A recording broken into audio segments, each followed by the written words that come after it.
Ladies and gentlemen, are you ready? Man, I'm ready whenever you are, buddy. All right. Well, welcome back to the show. Today we have an exciting special guest. We have country recording superstar Michael Lee. How are you today, buddy? And I'm blessed, buddy. Doing well. Good. So tell us a little bit about yourself and about the journey that you've taken to get into country music where you are now. Oh man, it's a long story, really. I started singing when I was a kid. My granddaddy and my great uncles on my dad's side, they all had a band that they traveled around with in the 60s and 70s and had some pretty good success, regionally here in Georgia where I'm from. And then my mom and dad played and sang. They had a gospel group and traveled around a little bit in the 80s and early 90s a little bit. And so I like to tell everybody I've just been around music my whole life. My mom and dad were children of the 70s, so they were rockers. You know what I mean? Right. And then my granddad and all them were country fans. And then, then when my parents got into the gospel things, they did a lot of Southern gospel and early contemporary stuff. And so I tell everybody there wasn't much else for me to try to do. I wasn't really going to be a plumber, so to say. Nothing wrong with being a plumber, but I was just around music my whole life. I've got the plumber crack took care of. I can handle that pretty good.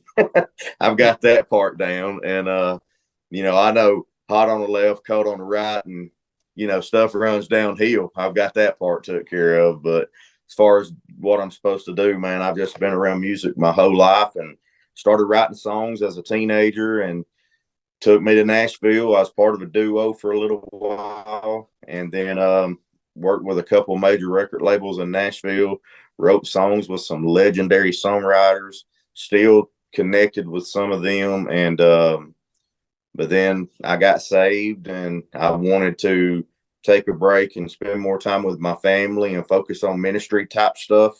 And still did. I did a lot in Christian country music for a while. And then I really kind of seen country music as a mission field for me, basically. So that's kind of how we got to where we are now. Doing shows with a lot of legendary people, man, over the years.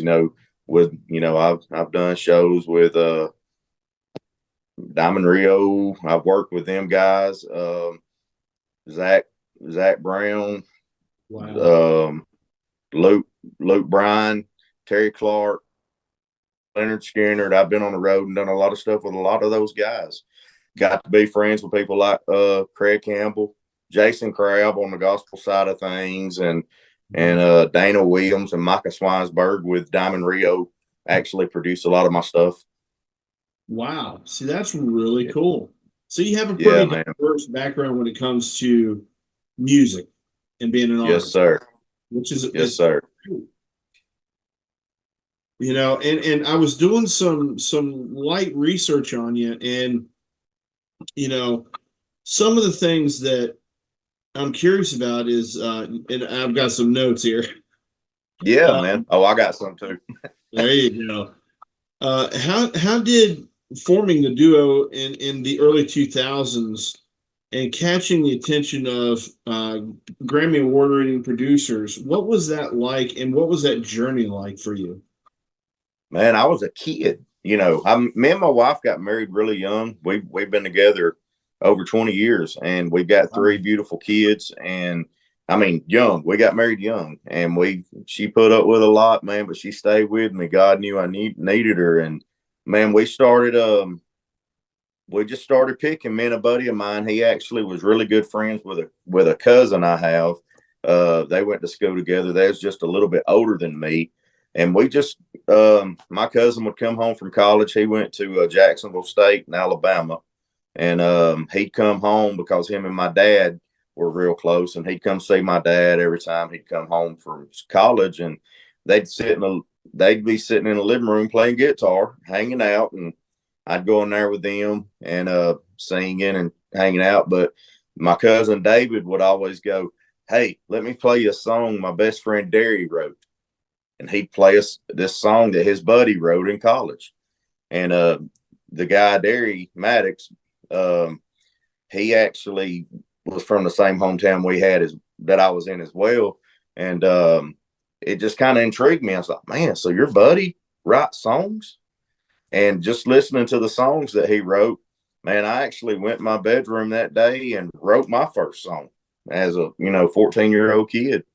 And it wound up being pretty good. And I tell everybody that, man, that guy inspired me without even knowing him. And then a few years later, after I got out of high school, me and him met up and started trying to write songs together. And it's a funny story. We would be singing, and when I tell you this, it's not a joke. We'd plan a little get together out at his family's farm, and they'd be 300 people show up when they heard we were out there, and you'd have a hayfield full of people. And we actually had a little stage built out there, and we'd hang out and play music and write songs. Well, his family on their farm, they had a dove shoot every year, in the fall. And so Derry's dad is a guy named Larry Maddox. We call him Meathead.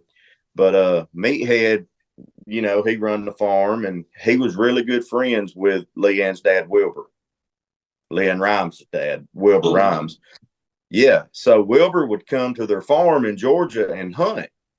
And so we were at this dove shoot one day at this dove shoot, hunting dove, and we brought our guitars to kind of hang out and have some barbecue and sit and pick at the end of it. And Wilbur seen all these people just show up to hear us sing one night, and we played a couple songs we'd written, and it intrigued him, and so he took us out to Tyler, Texas, and to the studio that Leanne cut all of her first stuff in, and man, I'm trying to think the other guy, Steve Hawley.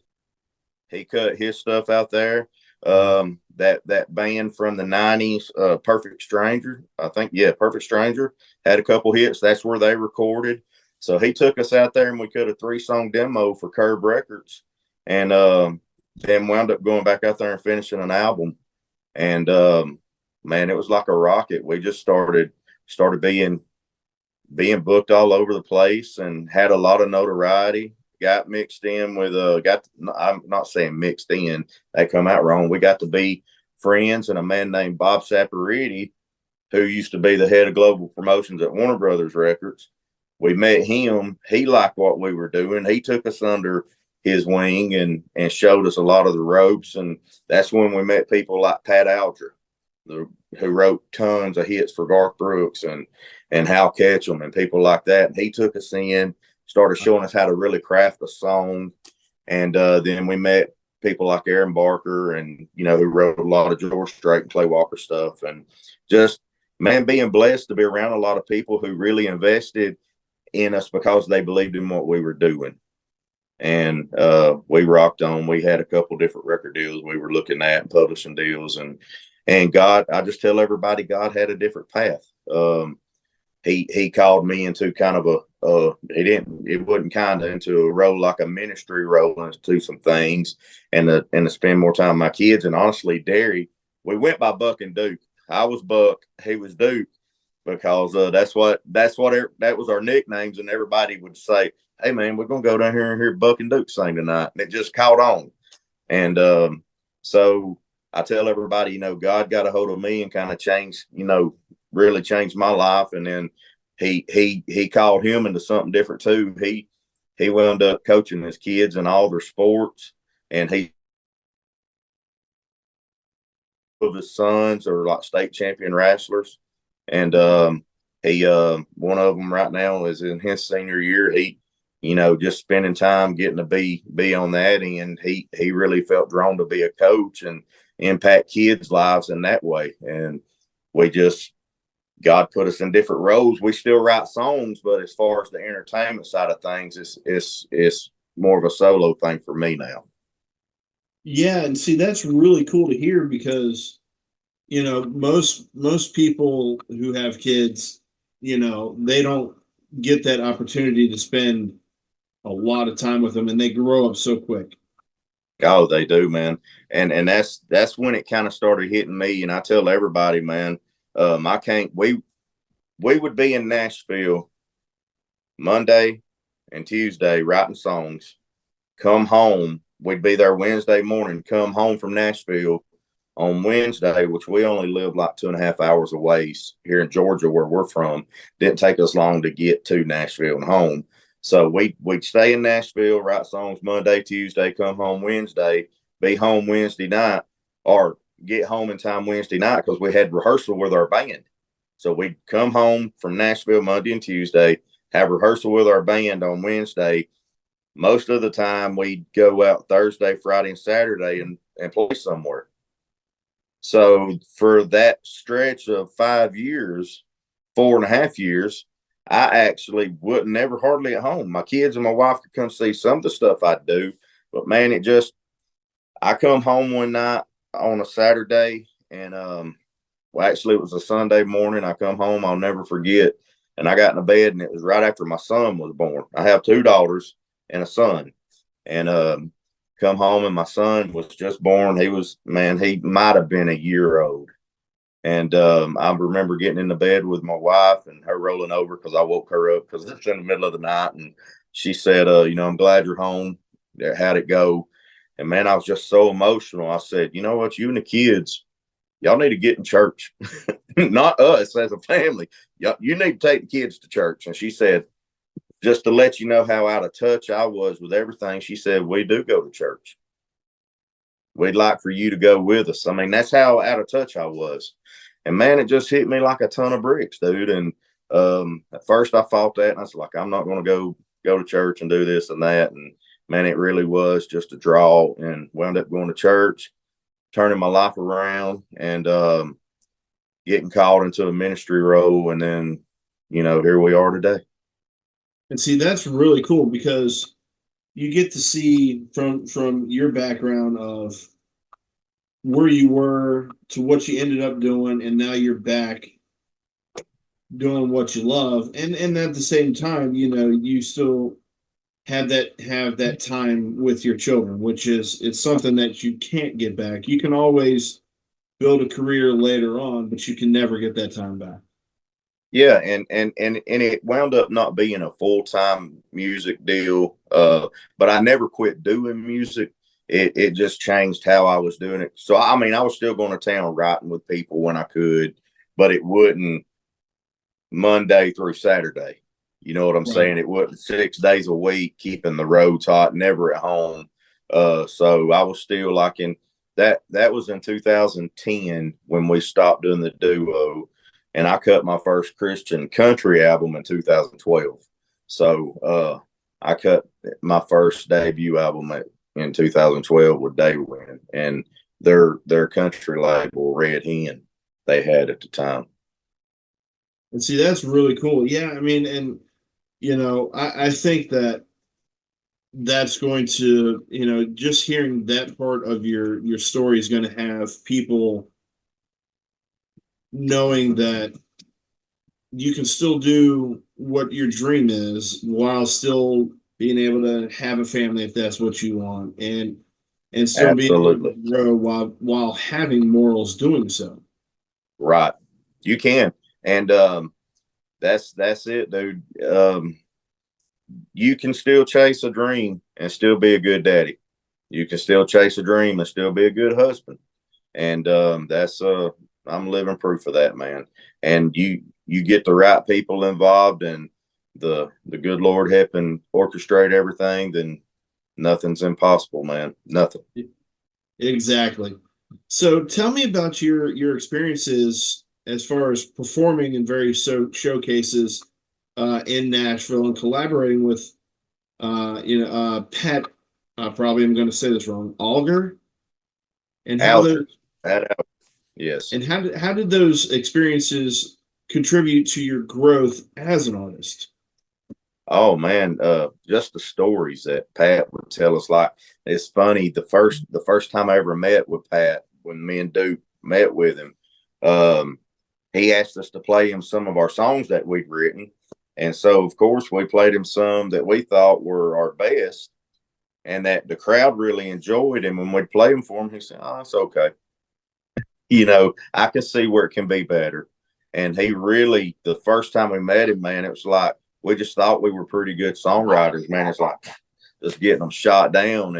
And it was, we didn't know that he was actually trying to see what kind of character we had, whether or not we would listen to him and come back, or if we would really listen to what he said and, take it with a grain of salt and say, okay, well, show us how to fix it.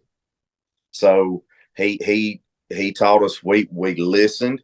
We didn't get our feelings hurt. We didn't wear our feelings on our shoulder or sleeve. And we were coachable because both of us played football and sports all through high school. And we were used to telling people, or people telling us that we were doing something wrong and make it better. And so we were teachable and coachable. So he really took a liking to that and kind of come in and really helped us know, well, when you break down a song here in this way, if you say this word in this line, you don't want to come down here and use the same word again. Find a word that's better, that's the same meaning, but can come out different. That way you're not saying then, and, out. You're not being repetitive in that sense. And he said that'll help a song become great. So you had people like that willing to take the time to work with us. And it just made, now I will tell you this, I tell people sometimes that's a curse, because used to, when I could just write a song and go, I didn't look at that. And now when I write songs, in the back of my mind, I can hear Pat Elder saying, all right, now there's a better line for that. There's a better way to say that. And it'll take me longer to write a song. And see, that's not always a bad thing, though, because at the same time, you're improving your craft and you're improving the way that you're able to approach it and create music. Absolutely. And so that's something where I grew a lot, is being able to have someone tell you where you're doing something wrong and not get upset about it, and grow through that. You know what I mean? Yeah. And be able to get better. And because some people, I'm guilty of it, wear my heart on my sleeve sometimes and kind of getting let down. But you either get back on and try to ride again, or you walk off and say, I'm not doing it. So you get better. It's just like exercising, man. You build muscles, because when you first start, it tears them down, then they build back bigger and stronger. Exactly. It's the same thing with writing songs, the same thing with singing, playing guitar, playing piano, anything.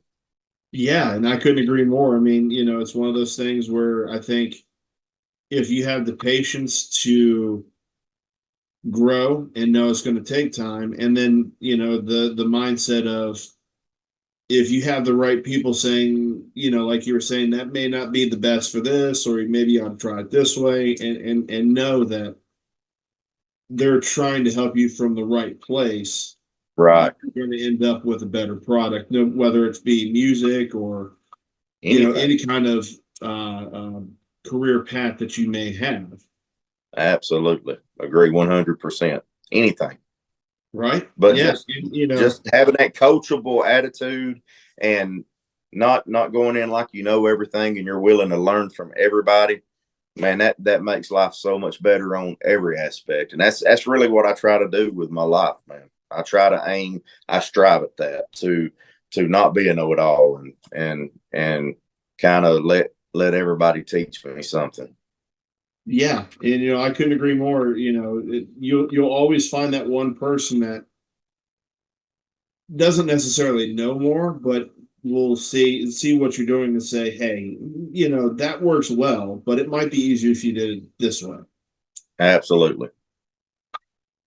So tell me about your musical influences and traditional singers like George Jones, Merle Haggard, Keith Whitley, and how those people influence your career and your life. Oh man, it goes back to my granddaddy. Him playing. I tell everybody he thought he was George Jones. It was just, that was him. Just listening to people like that, and then because that's the songs they sing. That's who I knew. And then when I got a little older, I figured out, them guys they're legit. And in my personal opinion, George Jones is one of the best originals voices of all time. And then you get down to it, when I think about it, Merle Haggard's probably, this is debatable, but Merle Haggard's probably the greatest country artist of all time, in my opinion, because number one, he's a great singer. Number two, insanely great songwriter. Number three, he was an insanely great guitar player. He was a great musician. He could play anything. And so he had everything. So it just kind of made him in that upper echelon to me, to where he was really to me, the GOAT of country music. And Keith Whitley, man, just insane how good he was vocal. Just people still imitate him today, and he's been dead since 1989, and had a short span, of just a few years that his career was, and people are still impacted by it today. That's greatness. That's somebody that's great that can do that. And I tell people, growing up, my parents doing the gospel stuff, we listened to a lot of the Henson family. I don't know if you've ever heard of them, but there was a guy named Kenny Henson. They called him the Merle Haggard of gospel music, one of the greatest singers that ever lived, man. And just listening to that, I really loved great singers, like people who could bend a note and take a 3-syllable word and turn it into a 17-syllable word. I tell people, kind of like Reba McEntire. I think Reba McEntire is one of the best. When you listen to her early country stuff, when she first come out into the 90s, she's insane how good of a vocalist she is. Just Randy Travis, people like that, man. That's anybody that and I tell everybody, this is some advice that I try to, when people ask me for advice every once in a while, I tell them, I say, if you can't feel what you're doing, the people you're trying to get to are not going to feel it. And when you go back and you listen to some of them singers, you can tell they feel what they're saying. Yeah. And I don't disagree with that. I mean, you listen to, whether it be, country or whatever the music genre that you like, but if you listen to certain artists, you can hear the love for what they do and know what they put into it. And when you see them, whether it be in live concert or see videos of concerts, you can see that during those performances. And that's one thing for me about music, regardless of what genre of music you listen to. It's one of those things where it does several things, especially for me. I mean, it brings you back to a memory, whether it be good or bad. It also can uplift your spirit and make you feel better if you're having a bad day. It could make you work harder at the gym if you're at the gym. I mean, it's a wide range. Yeah. Music here, it definitely is something that's a powerful tool. And you can and that's one thing about songwriting, with what you just said, that Duke, the guy Derry, my buddy I used to travel with so much, that did the duo with, that got me into songwriting. He actually worked with Chips Moman, who was a huge producer in the 70s, like Waylon, and then like he wrote Lukenbach, Texas. I mean, he was a massive writer, and Duke got to spend time with him. And he told him, he said, what you need to realize, man, is the power you have in writing songs. He said, you can either shift someone's life in a good way, or you can shift their life in a bad way. He said, however you choose to write and portray a feeling you have, is going to impact someone else. So you kind of got to watch what you say in that. And we hear that with a lot of music, man. It can depress you or it can lift you up. Exactly. So, in success with some of your previous releases, like such as Ain't That Like Jesus or Keep On Livin', what was it like having fans listen to that and having them react to that, and being able to see that your music is reaching a wide range of people? Man, it's an amazing experience. Anytime you see someone and they tell you that a song you written inspired them, or like I was blessed enough to write Ain't That Just Like Jesus. And I've had a lot of people tell me that song has touched them in a big way. I didn't write the Keep On Living, but Gerald Crabb wrote it, which I've co-written some songs with Gerald in the past, but I didn't write that one. But when I heard it, it hit something with me. It registered with me. And man, I'll tell you a cool story about that, man. The coolest, honestly, that song has a cooler story than a lot of the ones that I wrote. And when we released Keep On Living, we released it right as the pandemic was like toward the end. It was in 2020, but it was later in the year, I think. And what we found out about that song that meant the most to me is we found out there was a hospital in England, I think. It was in Britain somewhere, in the United Kingdom. There was a hospital there, and their floor where they kept their cancer survivors, the people fighting cancer, they played that on a loudspeaker for them. And to give them hope and to give them strength. And they actually sent Randy Smith, the head of the label, they sent him a song and said, "Thank y'all for releasing this song. We're playing it for our cancer patients and telling them, hey, keep living, keep fighting. You got this." And that personally to me is the best story I've ever got from a song that I've released, man. That meant more to me than anything besides someone saying it helped, it helped them strengthen their relationship with Jesus. That's the biggest one I've ever had. And see, that's really cool. That shows you the reach that music has now. It's not just Yeah. Something that you find here in the States. You can find it everywhere, especially with the way social media and things like that work, and Yeah. Spotify and things like that, which is Yes, it's great. Yeah. And it's like stuff like what you're doing, buddy. I can't, like this podcast you got, you're getting what I do out to more people than I could. And that's the blessing of social media, man. And I appreciate you taking your time with me today for sure. Absolutely. It's a blessing. I'm definitely not a professional by any stretch, but I try. Hey, you're doing something that's helping people, man. That's big in my book. There you go. I appreciate that.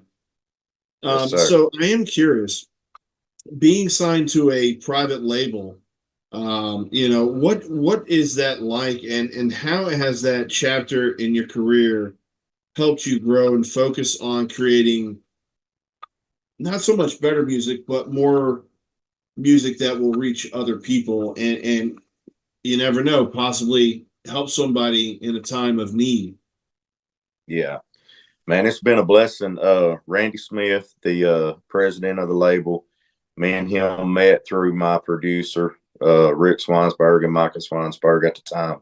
And we were looking at doing some other stuff. And then Randy, he heard me sing and sing me live. And then he heard my music that I had. And he was like, man, I don't understand why, because I had a huge catalog recorded. He said, I don't understand why nobody's really releasing this the way it needs to be done. And he said, if I start a new label and work it, would you kind of come in as a flagship artist for me? He said, and I promise you, if it don't hit, and you're not going to get this anywhere. He said, if it don't hit, you don't owe me a dime. He said, if it does hit, you really don't owe me nothing then either. He said, we'll just make the money back that I put into it. He said, and we'll work on the rest of it later. And he said, I just believe in you and what you're doing. He said, and I feel like we need to get it out there. And so we come to an agreement, and he has given me more liberty and freedom to be who I need to be and want to be than anybody I've ever really seen. he's got such a heart to see people succeed. And I've only met a handful of people like him, and there's not many of them, buddy. I can promise you that. And see, that's definitely inspiring to hear, because in this day and age, you don't really find too many people that are like, we'll do this on a handshake and we'll see how things progress. Everybody, I wouldn't say everybody, but a lot of people are after that money grab. That's it. That's it. And Everybody says money makes the world go round, and it does help it, but love really does. Love's what keeps us alive, man. The song "Love Will Keep Us Alive" that's it, man. It's all good. It's also that other thing of, yeah, sure, money's nice, but if you put the hard work in and you believe in what you're doing, that'll come. That's just a byproduct of what you're doing.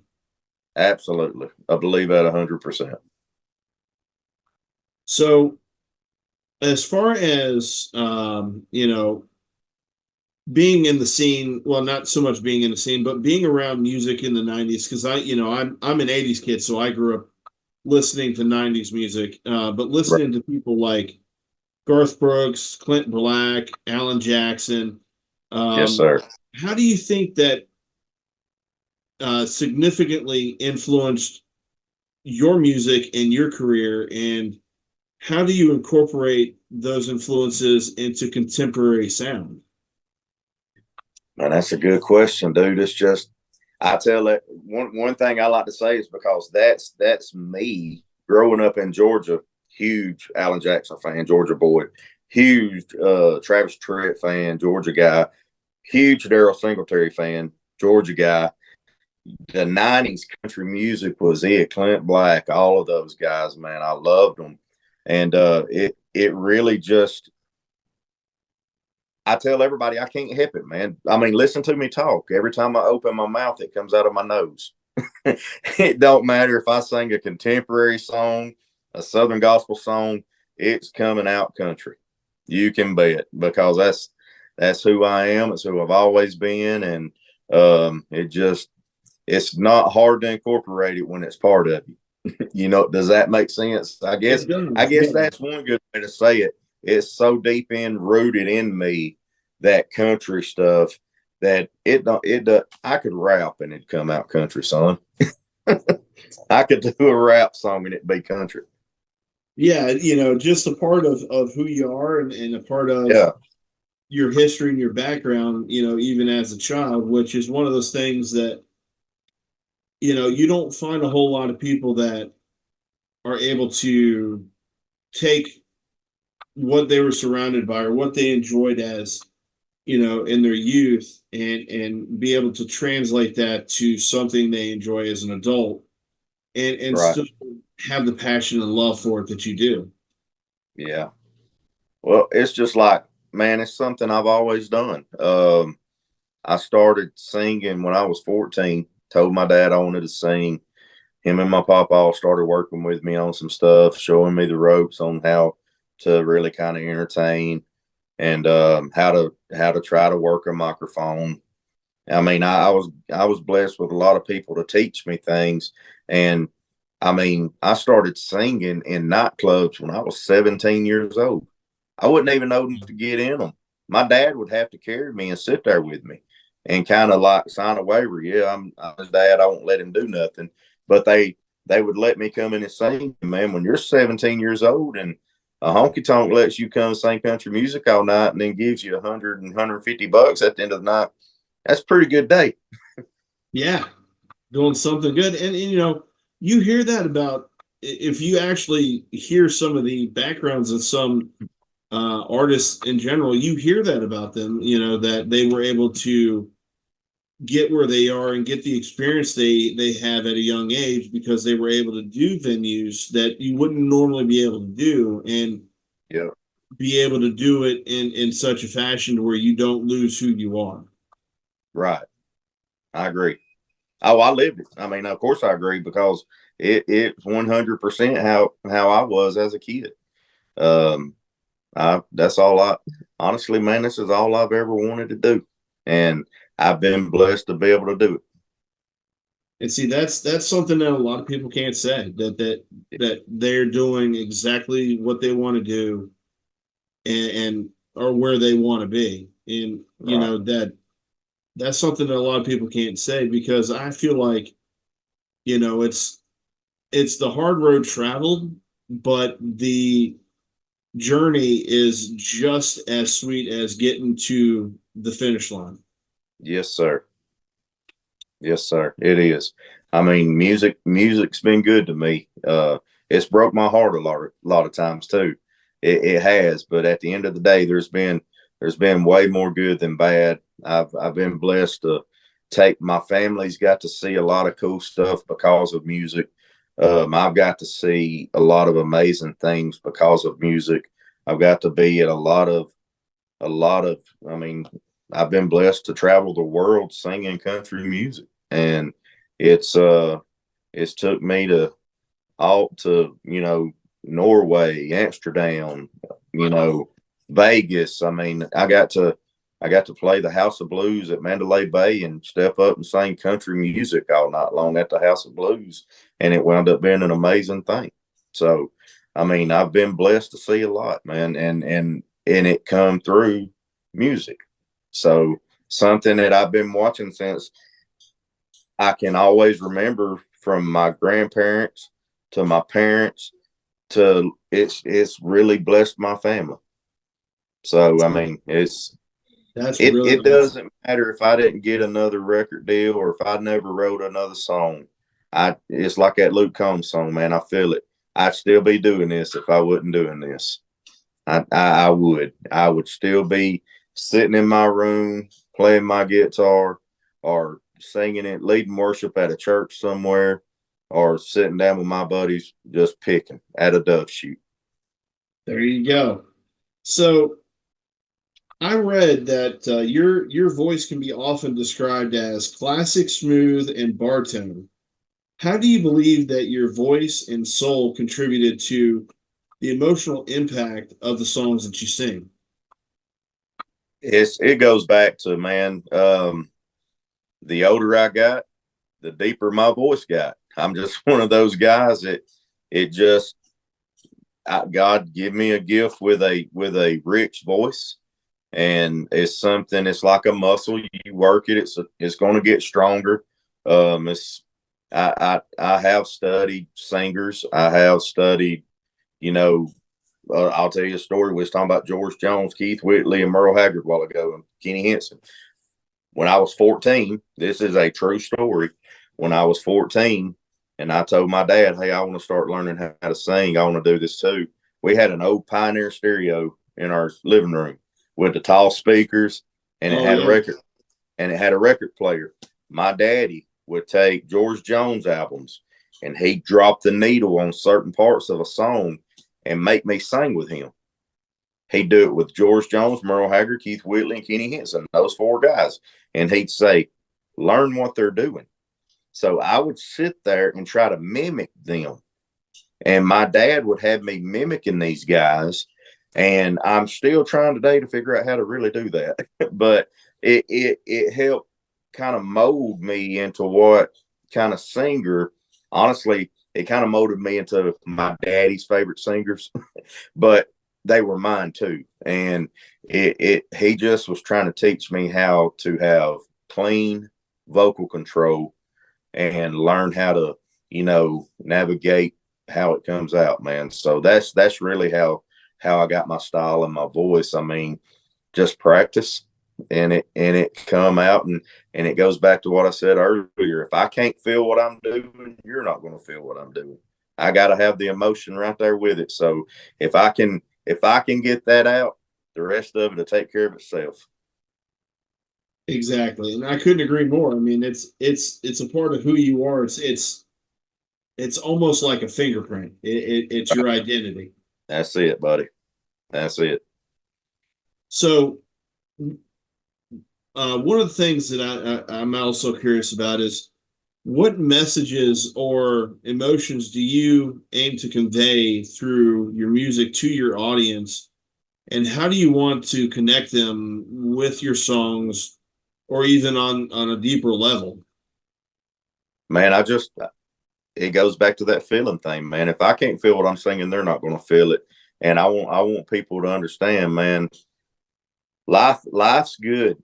It is. Even though we have struggles and we all go through things, every one of us, man, life is still good. There's still hope. You still have joy. Regardless of your circumstance, don't forget God loves you. He wants a relationship with you.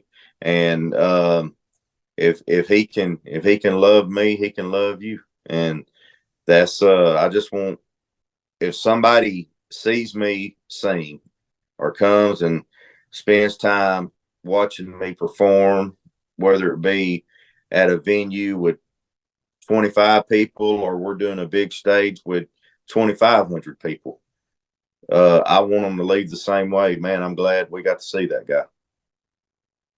Or he's good. That's amazing. Yeah. I mean, every day you meet somebody like you that has the passion for what they do, and I really do mean this, but it has that power to be able to go, this is what's going on while I'm writing these songs, and this is how I feel, and have that person on the other end listening to it, connect to it in such a way that it grabs them and either takes them out of a bad situation or makes a good situation better. It's not something that you hear of every day. Right. And that's one thing I hope everybody realizes. I said this in an EPK we done for a promotional deal, man. I want to be the most approachable person you could ever see. I don't want to be someone that you think you can't be around. I mean, I'll be anybody's friend that wants to be mine. I mean, I'm doing this because it's what I love to do, but I'm doing this also because I want to reach people and help people, and I want to be that person. Just like I said, I want people to walk away going, man, I'm glad we seen that guy. We had a good time, and he's real. What he's saying, I mean, what he's trying to portray as a good person, he really is that, and that I'm someone that they can be their friend. Be someone that, if you reach out to me, yeah, man, I'll talk to you and help you through whatever you get, whatever you have. That's what I want to be. That's who I'm supposed to be. That's what I feel anyway. That's amazing, because we need more people like that. And especially in times like this where, everybody's at odds and it doesn't seem like anybody can get along with their neighbor. And, Right. We got to coexist. So, yeah, we do. Just got to get along. Yeah, we do. I wrote a song about that not too long. Actually, I started. I'm not quite finished with it, but it's touching on that very same thing, man. It's like the first line of it says, "It seems these days you can't speak your mind. You may be wrong, even if you're right." And any little thing could start a fight. It seems these days you can't speak your mind. And we got to get away from that, man. Everybody has a right to their own opinion. And just because it differs from you does not mean they hate you or don't like you. Exactly. So one thing I like to do when I'm doing these types of shows is I like to ask the guest, what are three things you're grateful for? And the reason is because I think that as human beings, there are things that we're grateful for having, even if it's just the small, minute things that most people wouldn't think about on a day-to-day basis. The three things that honestly, and in this, I do not mean this in a throw off at all. And I don't want to come out cliche-ish. This is the three things I'm most proud that I have in my life. Number one is my relationship with the Lord. That's it. I try to make him the center of everything I do. He ain't at the top. He's in the middle of it. And so that's number one. Number two is my wife. I have an amazing, and when I tell you this, I am not sugarcoating anything or trying to make out. I probably have the best wife anybody in the world could ever ask for, and I would not have anything I have without her. And God's honest truth. And number 3 would be our 3 kids. The Lord, my wife, and my kids, my family. Man, I am so eternally grateful for the family that God gave me. My family as a whole. I had great parents. I have great siblings, and I've my aunts and uncles, everybody. I can't think of no one in my family that's not been a positive influence in my life. I mean, of course, you do have people that come along every once in a while that may not be the best at that time, but you learn from them too, and you take the good with it all. And the three most important things to me is God, my wife, and kids, man, and it all ties in together. And that's really great to hear, because that's what it's all about. Without family, without things that we believe in, without God and things like that, sure, life is worth living, but it's better to share it with people you love. Absolutely, man.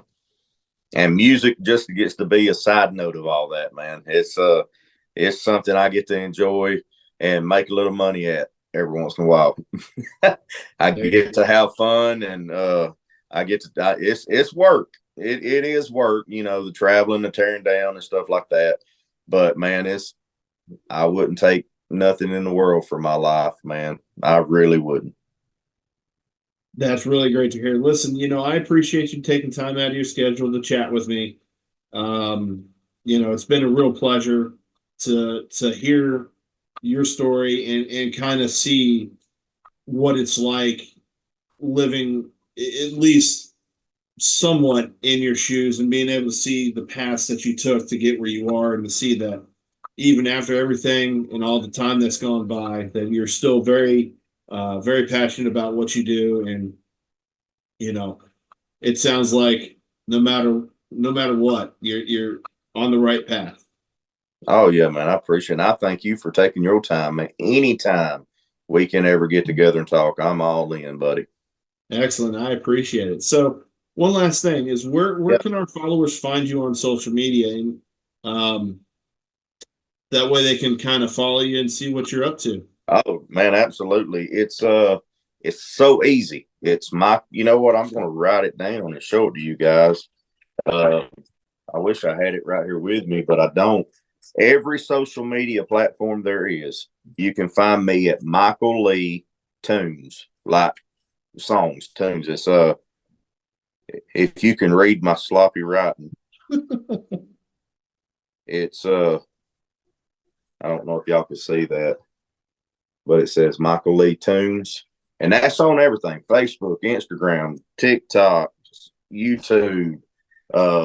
Some of the stuff's not updated all the time, but my website, I have a website you can go to, and got people that work on that. A lady named Rachel Albertson takes care of that for us, and then I got Nicole with Brickshore Media that takes care of a lot of my publishing stuff. But you can reach me, michaelleetunes.com.